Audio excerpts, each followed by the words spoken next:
And praise God. Palakpakan natin si Jesus. Hallelujah. Praise the name of Jesus.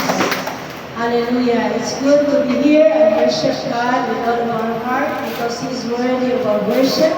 He is worthy of our adoration and thanksgiving.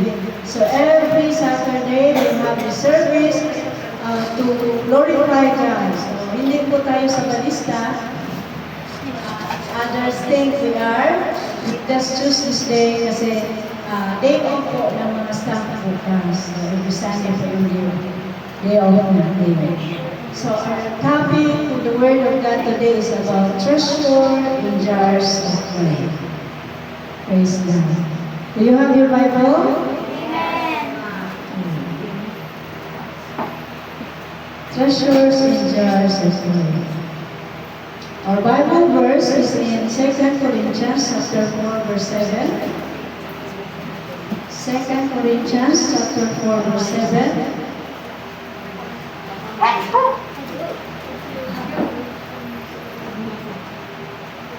2 Corinthians chapter 4 verse 7. Let us read. Nakita niyo sa New Testament po yung 2 Corinthians.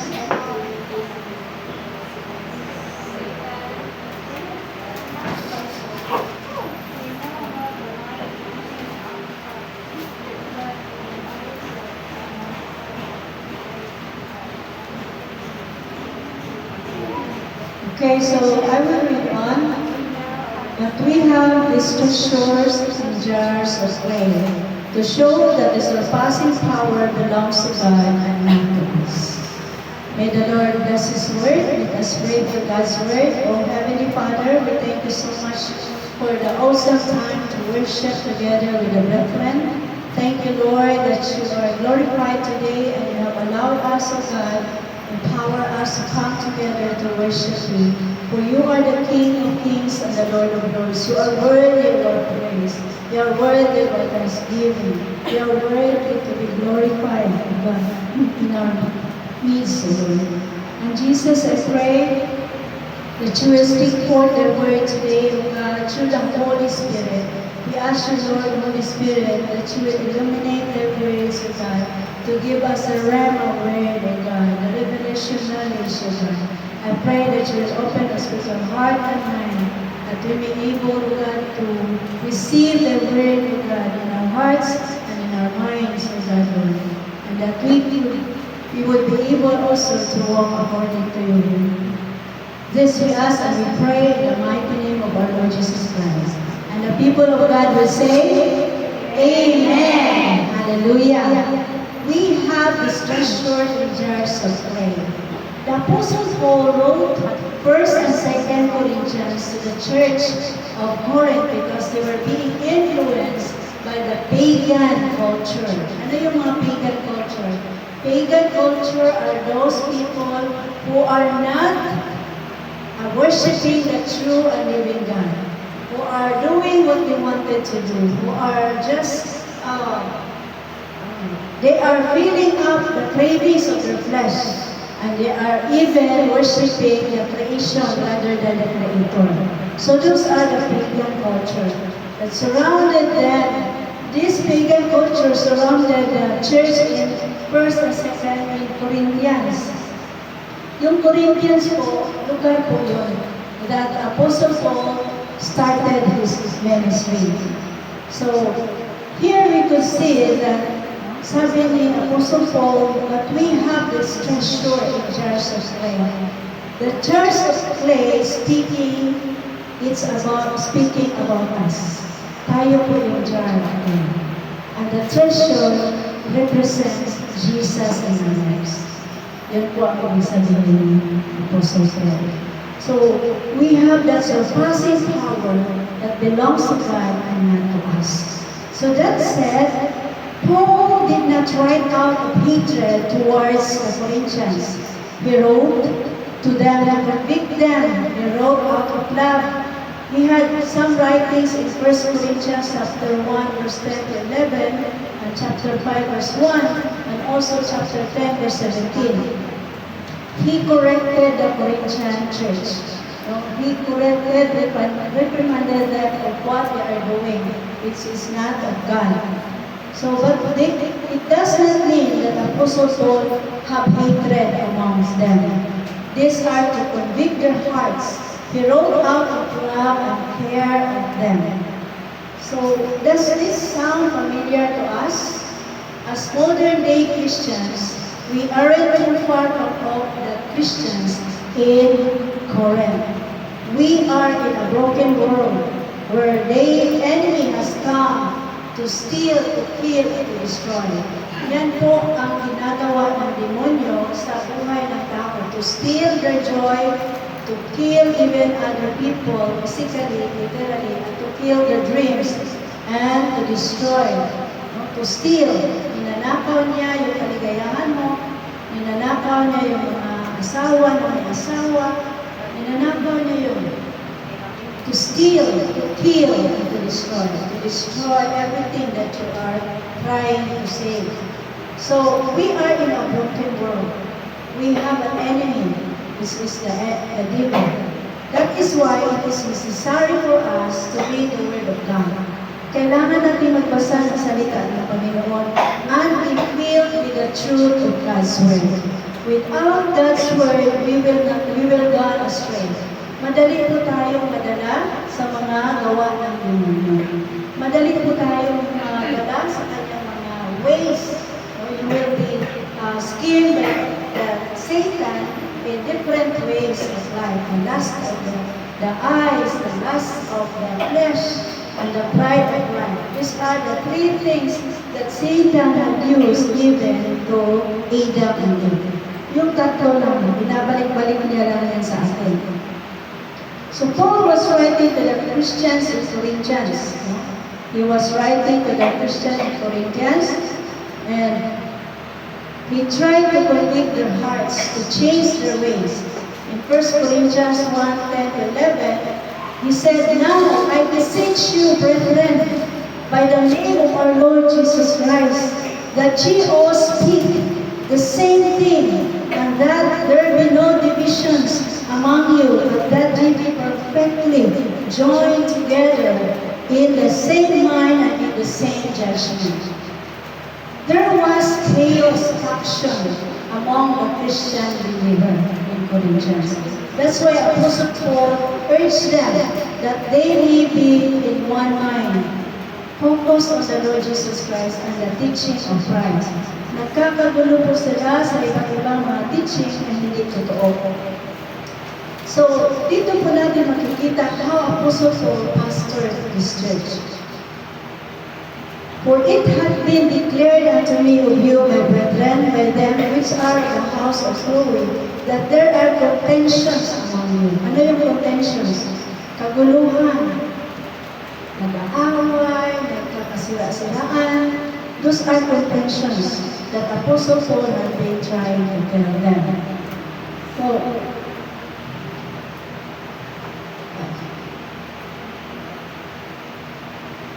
2 Corinthians 2:4, it says, "I had confidence in all of you." So after Apostle Paul tells them of what had going on with them, Apostle Paul now commended them. He said, "I had confidence in all of you, that you would all share my joy. For I wrote you out of great distress and anguish of my heart, and with many tears, not to grieve you, but to let you know the depth of my love for you." So this is how Apostle Paul do his ministry. He cried for the people in prayers. He cried to God that they may be in unity, that they may not be in contentions, that they may not be in trouble to one another. Hallelujah. So he also spoke about the light of the gospel in this passage. He says, "Therefore, since through God's mercy we have this ministry, we do not lose heart. Rather, we have renounced secret and shameful ways. We do not use deception." Sabi ng Apostle, "We are not deceiving you, nor do we distort the word of God. We talk to you, we teach you the right thing, we teach you the truth.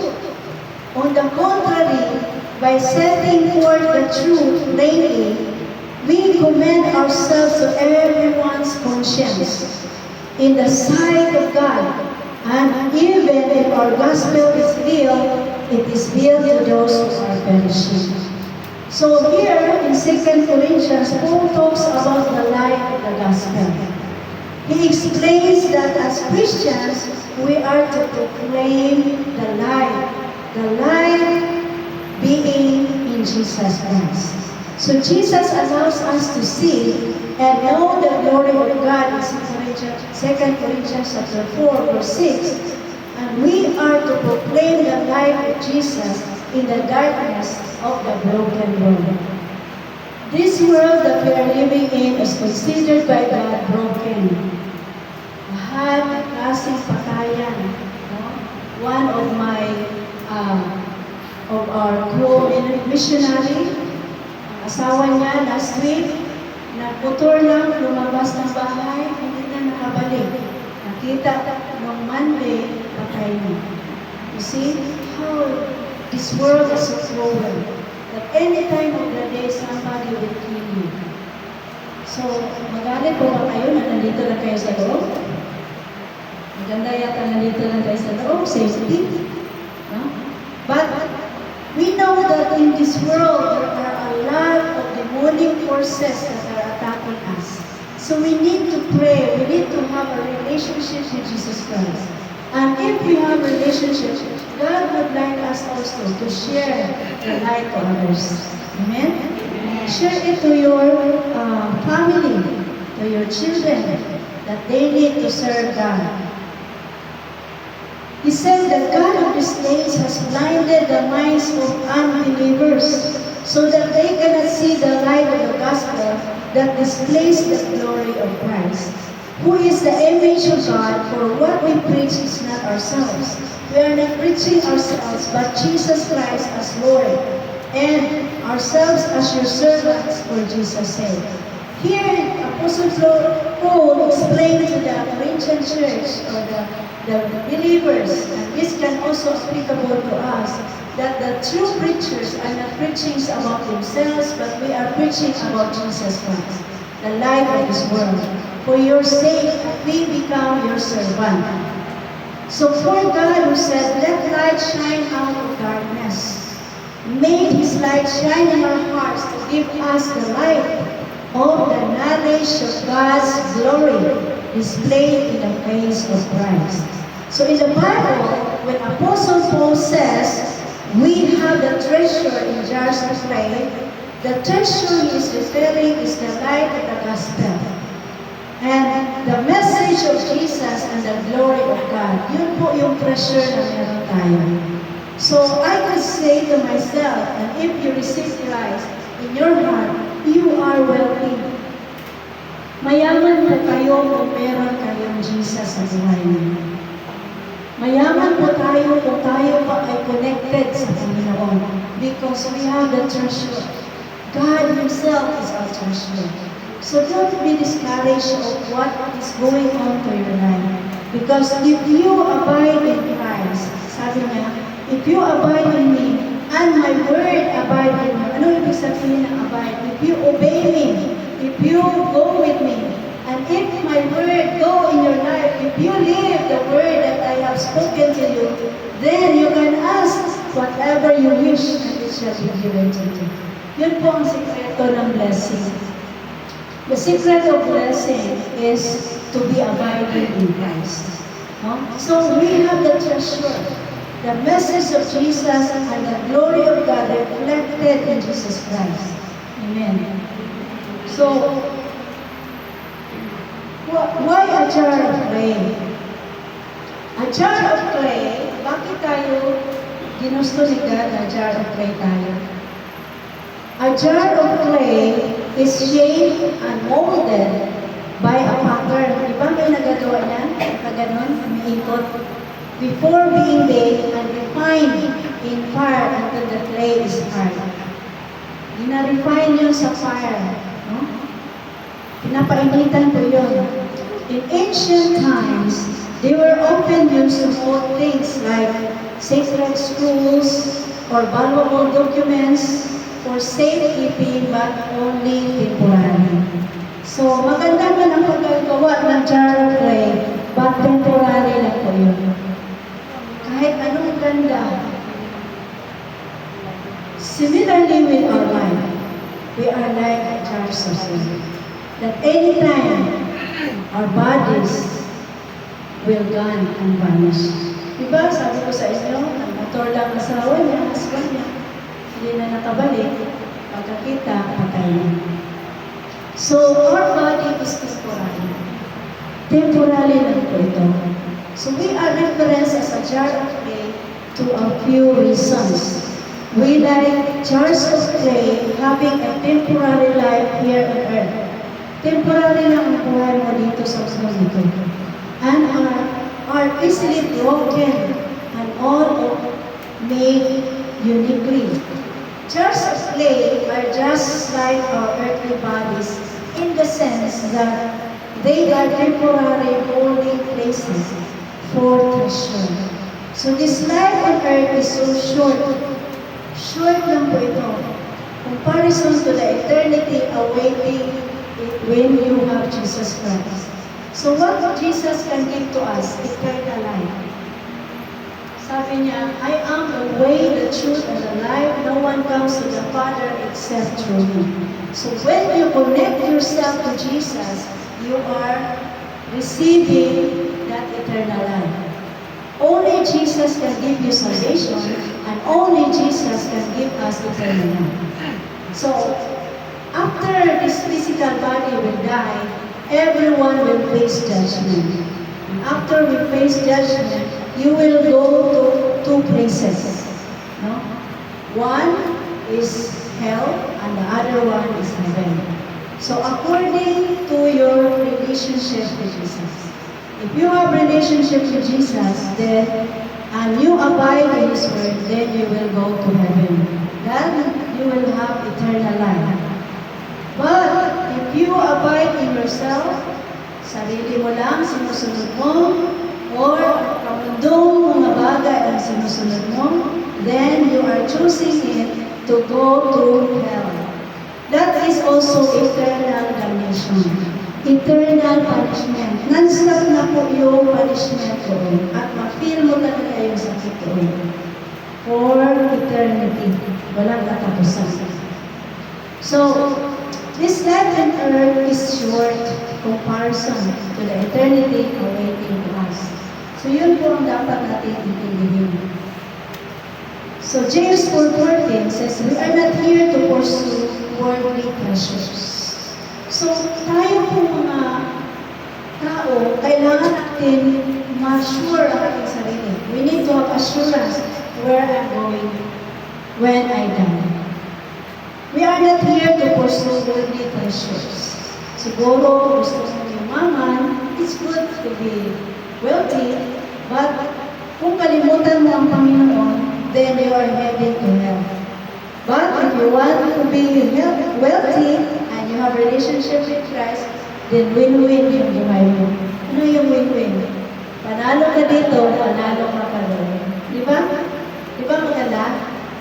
Panalo ka dito, panalo ka pa doon. Ngunit, kung makita mo ang buhay mo na hindi ka talaga yumaman, ngunit meron kang kayamanan na hindi makukuha sa buhay mo, panalo ka pa rin. Amen? Amen. So, minsan siya sabi ko kay Lord, bakit si Pacquiao, pinakyaw na niya. Pacquiao niya, naging closest ko, ang yaman-yaman niya, hindi na siya mayaman. Milyonaryo yata si Pacquiao. And he was able to get mga bahay. Diba? Kasi he has God in his life. Namimigay siya para patulong sa mga mahirap. Kung walang bahay, magkabahay. Kung walang mga income, nagkaroon ng income. So, to pursue godliness, ang ating focus is not to pursue treasure of this world, but to pursue godliness. Yung pagka-banal. And to share the treasure of the light of gospel with others. so that they may join us in eternity. So once you receive Jesus Christ, you also need to share it to your loved ones. Amen? Huwag ka lang pumunta sa langit mag-isa. Amen ba? Sabihan mo ng katabi mo, huwag kang pumunta sa langit mag-isa. Share it to your daughter, to your son, to your... Ang tanong din ng iba, makapupunta ka kaya? So, nasa inyo po yung choice. No? God give us choices. Ganun po kabait ang Panginoon. God give us choices. Amen? So, it's up to you to choose. You are not forced to obey God. But God is preaching and encouraging your heart right now to choose Him rather than the worldly things.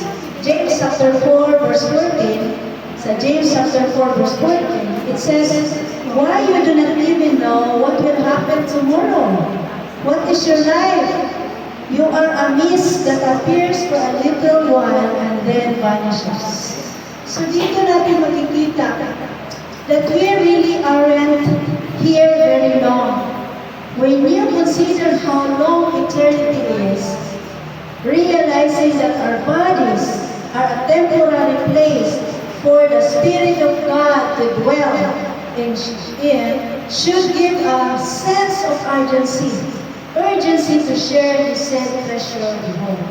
So, if we could see here that James told us, Apostle James told us that our life is like a mist. Yung mist, hamog. Para lang daw tayo hamog. Nandyan ka sa umaga, wala ka na mamaya. So if we have this kind of understanding, can we make our every hour of our life to make it count for God? Gawin mo itong maganda. Mahirap yung umalis ka sa mundo ito, marami kang sinaktan na puso. Amen ba? Amen. Pag mamatay ka, anong sasabihin ng mga tao? Sa Bisaya pa, gaba. Yung sa mga Tagalog, karma. Yung babae na yan o lalaki na yan, grabe ang salita para hindi mamatay. Diba? Gusto mo ba yun? O baka bumangon ka dahil pinagaganyan ka. So, it's good to leave a good legacy. No? I'm not saying that I will tolerate your sin. I will talk to you about your sin if I will see it kasi yun ang responsibility natin. Because the Bible says in Ezekiel that 3:16 to 17, if you see somebody who is doing wrong and you do not correct that person, you will be held accountable to his life. Delikado rin pala. Haharapin mo rin pala. For example, kaibigan mo na kabit. Sinsya na bato-bato sa langit ang tamaan. Huwag mo na. Pag ang kaibigan natin ang kabit, kaibigan mo siya, hindi mo siya masabihan na yung kaibigan. But true love speaks. Kung totoo mo mahal ka kaibigan mo, at makaalis siya sa ginagawa niya, you tell that person in a loving way, not a condemning way. Kasi mostly, bakit hindi magbago yung tao? Kasi ganyan, ikaw talaga, ganyan yan, mahilig magturo, hindi po yan godly spirit. Ang gusto ng Panginoon, makipag-usap ka ng maayos sa tao. Kung meron siyang kamalian, talk to that person in a proper, gentle way. Amen? Hindi yung pinahiya mo na siya na gusto pa ako siya magbago. Minaritis mo na, bago mo siya sabihan, ipagkalat mo na siya. You know what? In the barangay, if you will talk to one person, atin-atin lang to. Yan, dalating na yan, buong barangay. Atin-atin lang. Tapos nadagdagan, nakulangan pa. Nag-boyfriend pa sila, buntis na. So, nagbawas.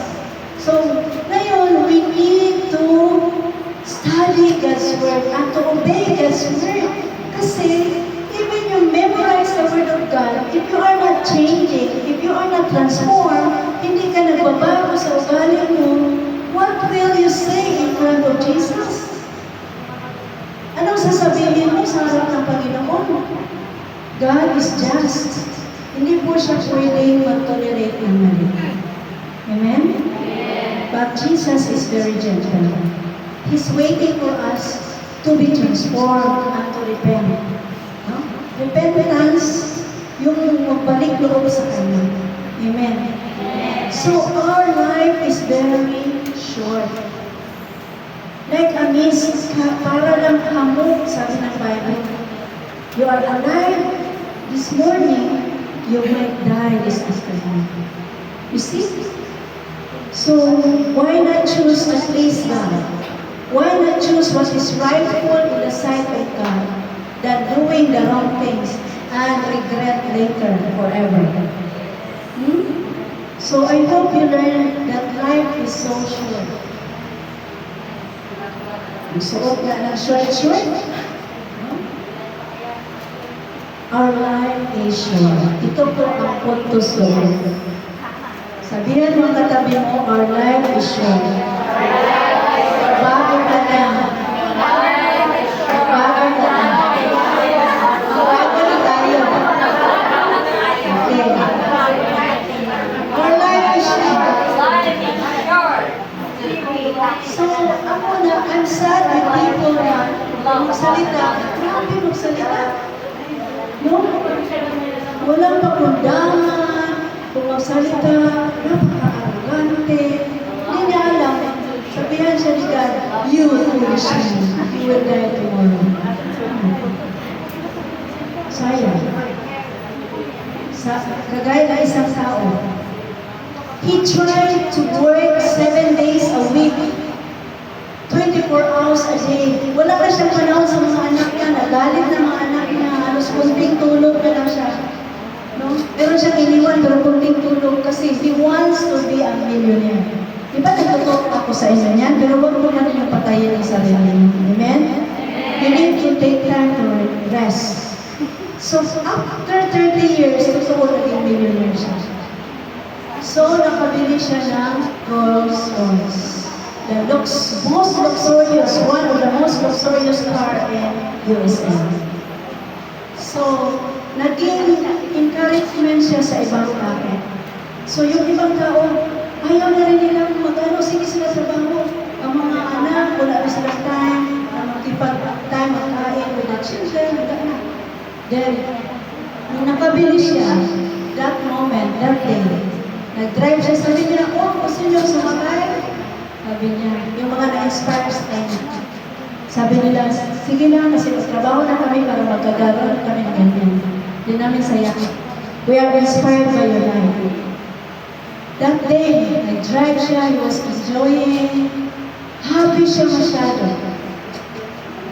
Nabangga. Patay. 30 years niya nahirapan, akala niya, magbuhay pa siya another 60 years or 30 years pa siya para ma-enjoy niya. Wala na pala. You see, our life, the Bible says our life is short. You are like a mist. We are like a mist. No? Kaya gawin mo na yun, kaaya-aya sa Diyos ngayon na. Because you are like a mist. Sige tayo sinungaling, siraan yung isang tao, siraan dito, para lang mag-promote yung sarili. Hindi ko kaya magpa-promote sa tao. Gusto ko magpa-promote kay Jesus.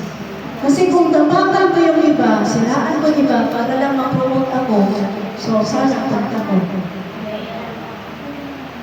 Hindi na happy si Jesus na. No? So ano nga ang makukuha ko niyan? Yumaman ka nga dito sa mundo, mahirap ka naman doon sa akin. 2 Corinthians chapter 4, verse 17 to 18. 2 Corinthians chapter 4, verse 17 to 18. For our life and momentary troubles are achieving for us an eternal glory that far outweighs them all. So we fix our eyes not on what is seen, but on what is unseen. Since what is seen is temporary, But what is unseen is eternal. Amen? So ano yung mga unseen? Heaven, God. The eternal dwelling of God is unseen. So 2 Corinthians, it is important that we realize how transient our lives are. By remembering this, our earthly suffering becomes lighter, and we can recognize that our temporary suffering is preparing for us an eternity with God.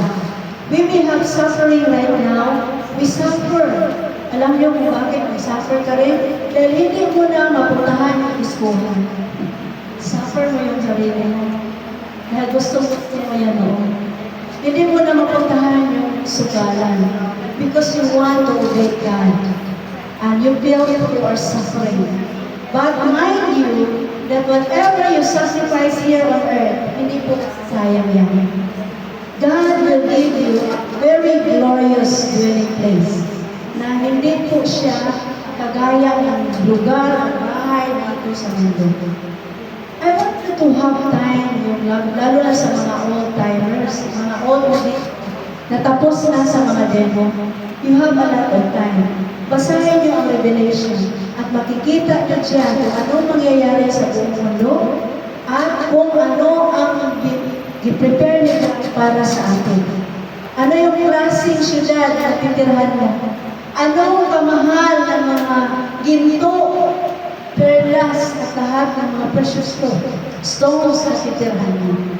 Ganun po, nandyan po yan sa Bible, ang incoming new city of God, na titirhan ng mga mapunta sa langit. So read Revelation, so that you know, at makikita nyo rin dyan kung anong kaguluhan, patay, at anong gagawin ng demonyo sa last days. Okay, so, I want you to focus on understanding that our life is temporary. Second, our life is short.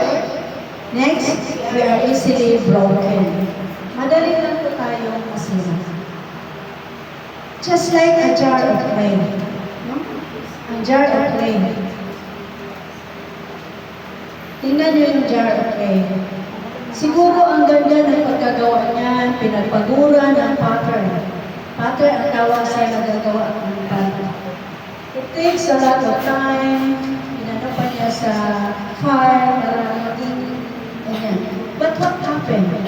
Isang ganyan mo lang yan. Broken. No?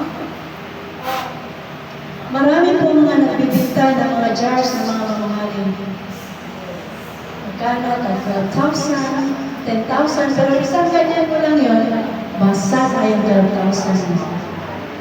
Pero people who have money, they want to display their money. They want to display kung sino sila. So it's okay. Sobra-sobra naman ang pera nila. But this is the reality. Those expensive things are easily vanished. It will easily be broken. So huwag na nang maingit dyan. Amen? Our life too are easily broken. Ganon din ang buhay natin. Madali po itong libain. Like a jar of clay, we can easily be broken. Before a jar of clay is actually baked into a jar, it is just a piece of clay. Piece of clay lang yan siya. Easily bent and molded. No? Parang siyang laruan sa mga bata. But once complete, they are very easily broken. Just like us. Physically and emotionally. This world corrupt by sin will bend us and try to break us. Kunting salita na lang ng isang tao sa atin na masakit, broken na yung puso natin. Iyak yan. Iyak yan. Kunting salita na merong iba yung partner mo, broken na yung puso. Sabihin na, mapapaliw na ako. Uwi na ako bukas. No? Siguro may narinig na chismis. No? So ganyan, easily broken. Kahit anong pakita ang tao mo, pakita mo sa mga tao na mas matapang ka. But when you are confronted with problems, when you are confronted with sadness, pain, circumstances that are painful, mga events sa buhay beyond our ability to control, death, losing loved ones, it will break us. Diba? It will break us. We are like jars of clay. Our trials may break us and bend us. Yung mga trials po natin will break us and bend us. We are afflicted, sabi ni Apostle Paul in 2 Corinthians chapter 4, verse 8 to 9. We are afflicted in every way, but not crushed, perplexed, but not driven to despair, persecuted, but not forsaken, struck down, but not destroyed. Wow! Grabe! Grabe yung pinagdaanan ng mga Apostle Paul, no? Kasi kahit anong ginagawa sa kanila, i-lash sila, no? But they are not destroyed, sabi niya. We are persecuted. Kahit saan ang mga Christian mo, they are nilalakip. No? But not forsaken by God. Amen? Yan ang sinasabi ng Apostle Paul. No? Perplexed but not driven to despair. They are not discouraged. Persecuted but not abandoned. Struck down but not destroyed. Yun po ang napakaganda nangyari sa bawat isa sa atin na may Panginoong Jesus. Kung meron kang Diyos sa buhay mo, meron kang tagapagtanggol. Meron kang somebody na pwede mong pagsabihan sa lahat. Iyakan mo sa lahat na nangyari sa buhay mo. And He will come to you to help you when you ask for help. Amen? Amen. Unless you will not ask for help, then God will still come. So here, we could see in that verse that God's empowerment is available to us. But He said to me, when Apostle Paul asked God to help him in his trials, for 3 times, hiningin ni God, ni Apostle Paul. But the answer of God is this: my grace is sufficient for you, for my power is made perfect in weakness. Therefore, I will boast all the more gladly to my weakness, so that the power of Christ may rest upon me. Sometimes God does allow us to crack. Sometimes, hinahayaan ni God na mag-crack tayo, mabasag. Bakit? Kailangan basagin. Dahil masyadong mataas ang tingin sa sarili. Wala nang panahon sa Diyos. So, binibigyan po tayo ng mga problema in order for us to crack, to be broken. Not because He doesn't love us, but rather to show us and the Word His love through us. Dahil ipakita ng Diyos sa atin yung kanyang pagmamahal. You see, when there is light in perfect jar, no? The light shines dim. Kung ang jar na makita natin, close, walang bukas. Pag maglagay ka ng candle doon, ano ang mangyari? Madilim pa rin. Hindi siya nag-lights up sa lugar. But if the jar of clay was cracked, if there is a crack, when you put your candle there, then through the crack, the light will come out. Amen? Amen. So, kaya hinahayaan ng Diyos na magkaroon tayo ng brokenness. That's what God is telling. Kaya minsan, siguro yung iba napunta sa counseling, umiyak ka. But, hinayaan ng Panginoon yun in order for you to be made whole. Amen? Amen. Lahat po tayo umiyak. Ako, grabe na umiyak sa buhay ko. Because God would like me to learn something.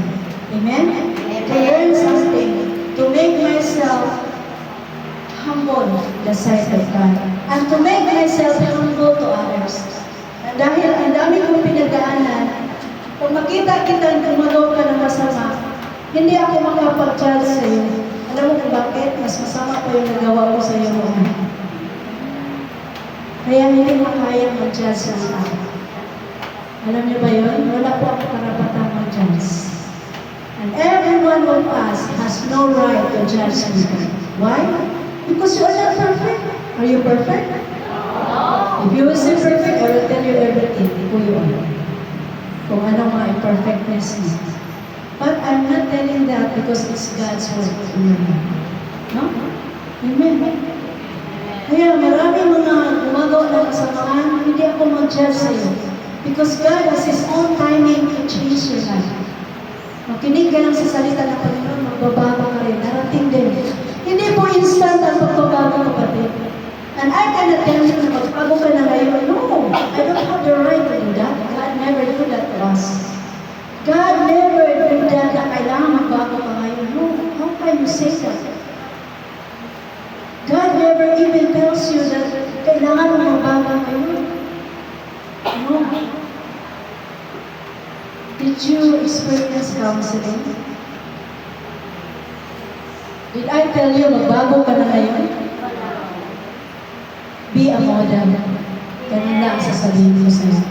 Be a model and allow God to change you. Because I cannot change you. It's God's way to individual life. Amen? Enough na yan sabihan kita kung gaano ka kamahaligan. Enough na yan sabihan kita na may pag-asa ka pa. Enough na yan sabihan kita na ang Diyos ay nagmahal sa iyo at binigay niya ang buhay niya para sa iyo. Enough na po yan. But changing a person, it's not my work. It is God's work. And do not go beyond. We cannot go beyond. I cannot go beyond that. I cannot change people. And I will not force people to change because it is God's work. And He has right timing to everyone. Amen? Amen. Kasi siguro magsabi kayo, napakalinyan ni Pastor. No. I'm not saying I'm lenient to you. I hate sin. Alam niyo bang galit ako sa kasalanan? Kaya nga nagalit ako sa sarili ko noon. Because I've wasted my many years of my life doing wrong things. I'm angry with what I have done when I know Jesus. But I thank God that He changed me. Na binago niya ako. At nagbigay siya ng panahon, ilang taon sa buhay ko bago ako nagbago. Hindi po ang Panginoon condemning God. He will always wait for you to come back to Him. Amen? Ganun natin ang Panginoon. So, give your time to God. Ask the Lord to change your life. Change the way you talk, the way you think, the way you treat others. Pwede kang baguhin ni God. Pero kung ang tingin natin sa ating sarili, mas magaling tayo sa iba, hindi ka talaga magbabago. You will always be that kind of person. But if you have a time to reflect and say, God, please help me. Kagaya ni David, na makipag-usap sa Lord sa bawat araw, Panginoon, search my heart, O God. If there is wickedness in me, change me. Paguhin mo po ako, Panginoon. Alam ko marami pa akong kailangan magbago sa buhay. Marami po ako bisyo. Hindi alam ng ibang tao, pero marami po ako. Baguhin mo po ako, Panginoon. You can talk to God. Marami po ako mga weaknesses. Ganito po ako, Panginoon. But allow God to change your life. Amen? Ikaw ang magsasabi niyan sa Panginoon. Amen? Huwag ka nang mahiya. Pwede mo sabihin kay God na, Lord, hindi ko talaga kaya, hindi ko mag-chismis sa isang araw. Tulungan mo ako, grabe talaga mga ako. Gusto ko talaga mag-chismis about other people. You know, when I have the temptation to talk about people, about others, I will pray to God. I will pray to God, Lord, please help me to zipper my mouth. Zipper my mouth, Lord. Please help me. Please empower me, Lord, in Jesus' name. Ikaw na po ang bago sa kanya. Kung gusto mo ako makausapin sa kanya, ako makipag-usapin ko siya, dapat ipagsabi mo sa isa. Help me, O God. Ganun po ang gusto ng Panginoon sa atin. Be constructive in many ways. Amen? Hallelujah, hallelujah. So God's empowerment is available to us. Ito po ang good news natin. Meron pong kapangyarihan na ibibigay ang Diyos sa bawat isa sa atin upang tayo magbago. Upang tayo makasunod sa kanyang gusto. Sabi niya, my power is made perfect in weakness.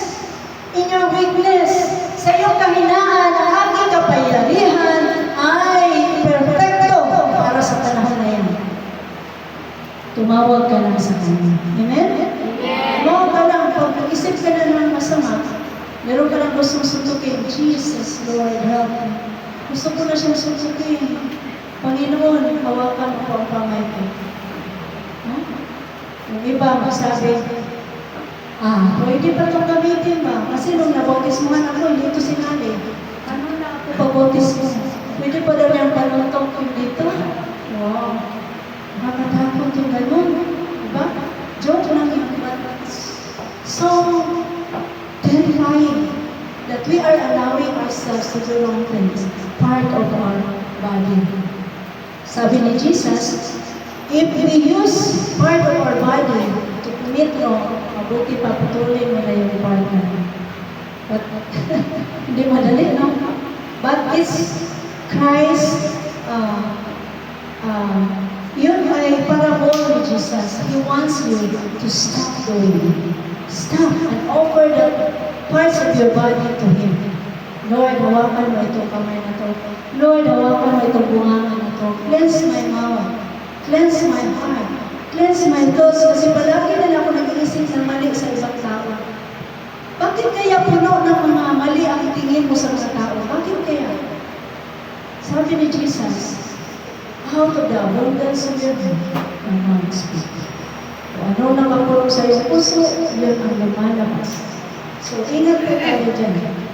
God has a power, empowerment for all of us. That's the good news. Sometimes, we think that we are powerless, but God is powerful. Amen? Amen. Hallelujah. So, don't be discouraged. Remember, you are uniquely made. Pag unique, iba-iba tayo na unique po tayo. Nagtaka ba kayo bakit nila yung asawa niya sa'yo?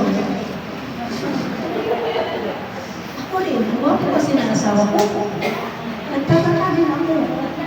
Sabi ko, kahit wala ko bilangos, lahat pa rin ako asawa ko. Kahit hindi ko kabira yung mga dapat kabira. Hinayakap niya ako. So, ganun po yun, no? Kasi, yung beauty daw is in the eyes of the beholder. Diba? Magtaka ka, bakit siya ang klase mo sa kalaming magaganda? Hindi naman siya very popular, pero siya ang secret na klase niya. Sarah. So, ganyan, no? Bakit ka naging crush ng husband mo? Bakit ikaw ang pinakasalan ng husband mo? Marami siyang girlfriend mo. Dahil ikaw ang pinakabaganda sa kanyang mata at sa kanyang puso. Yun. So, ganun po ang Panginoon.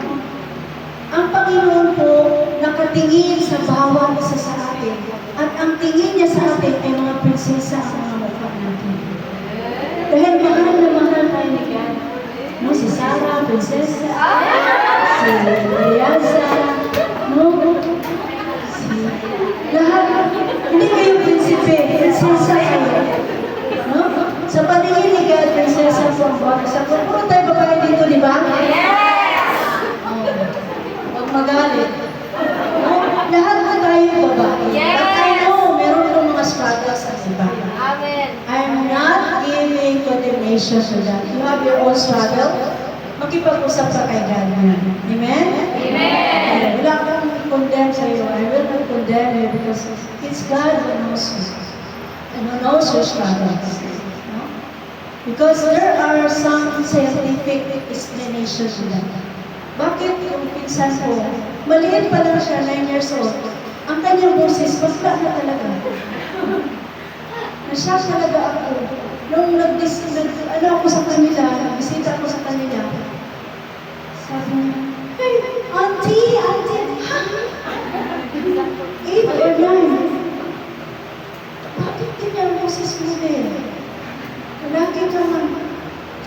Auntie, sabi ko, Lord, ano kaya ang naligan? Hindi naman niya yan sinasadya. Meron medical explanation siya sa mga X and Y chromosome.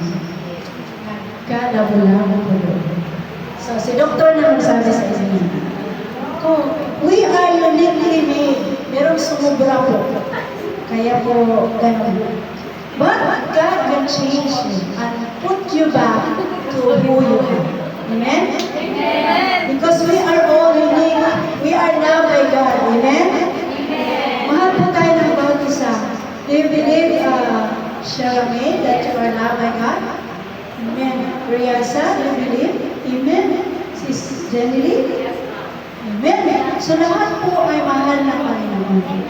Kaya pag inaway mo yung mahal ng Panginoon, sino kalaban mo? Si God.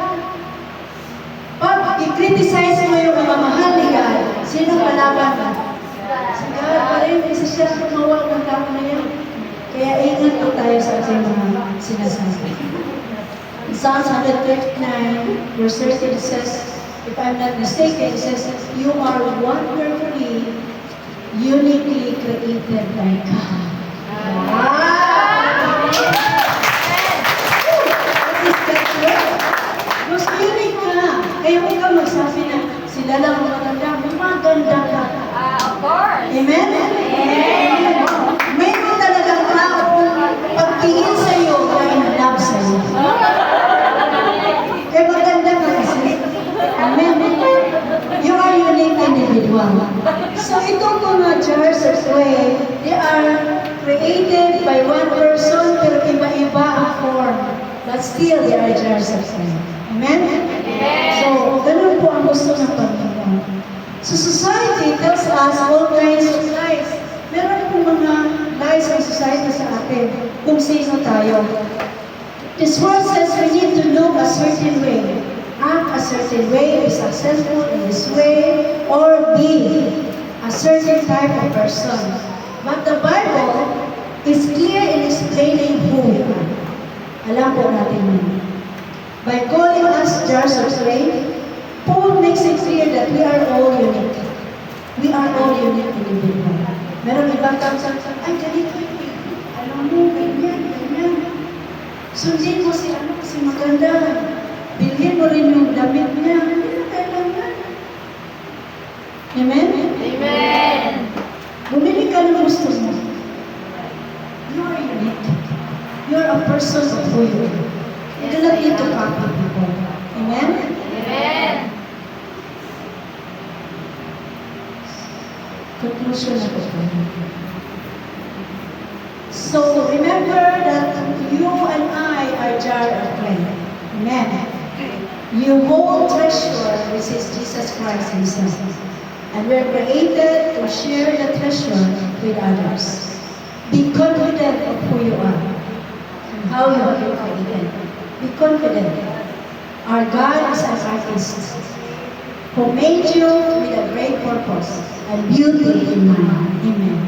Let us all stand up.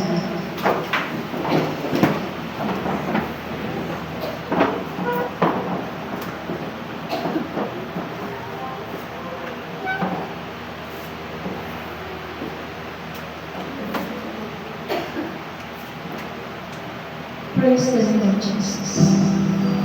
As we sing the song that was put in play,